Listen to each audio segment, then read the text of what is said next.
Arras witches 1459 to 1460. A mass witch hunt in Arras, northern France. The accused were brutally tortured and promised their lives, then burned at the stake. The incident roused the ire of the Duke of Burgundy, and eventually those executed were posthumously exonerated. The witch hunt was one of the earliest in the region. Inquisitors used charges of witchcraft against heretics such as the Waldenses, or Vaudois, a religious sect under persecution. The Arras affair began at Langres in 1459, when a hermit, who may have been suspected of being one of the Vaudois, was arrested.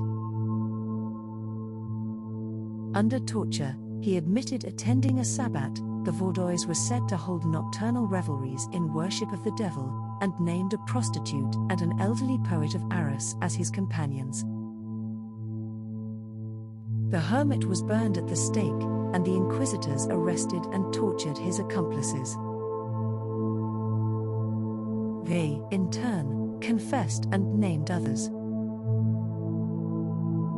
A widening pool of accusations, arrests, tortures and confessions spread through Arras, including not only poor and feeble-minded women but persons of importance.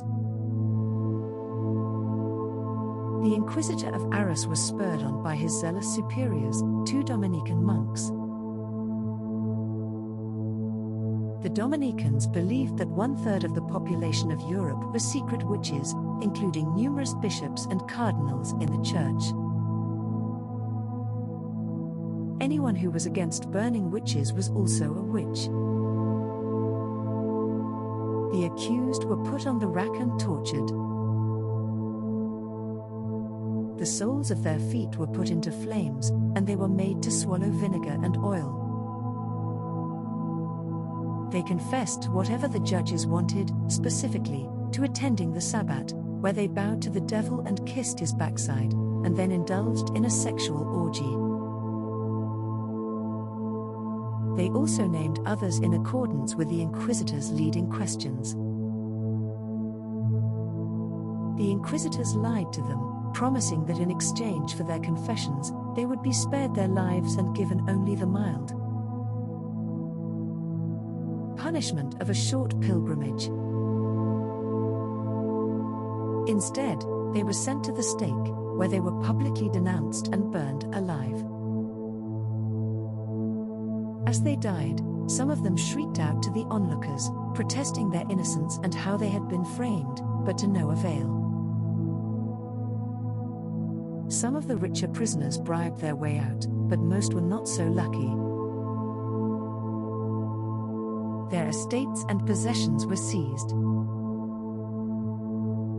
Eventually, the witch hunt took a severe toll on the commerce of the city.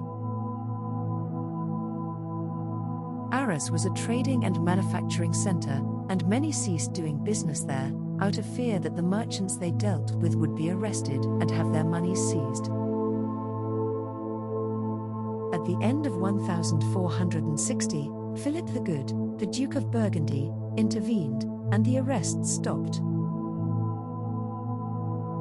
In 1461, the Parlement of Paris demanded the release of some of those imprisoned. The remainder were freed by the Bishop of Arras, who had been absent during the hysteria. 20 years later, in 1491, the Parlement of Paris condemned the cruelty of the tortures and said the Inquisition had acted without due process.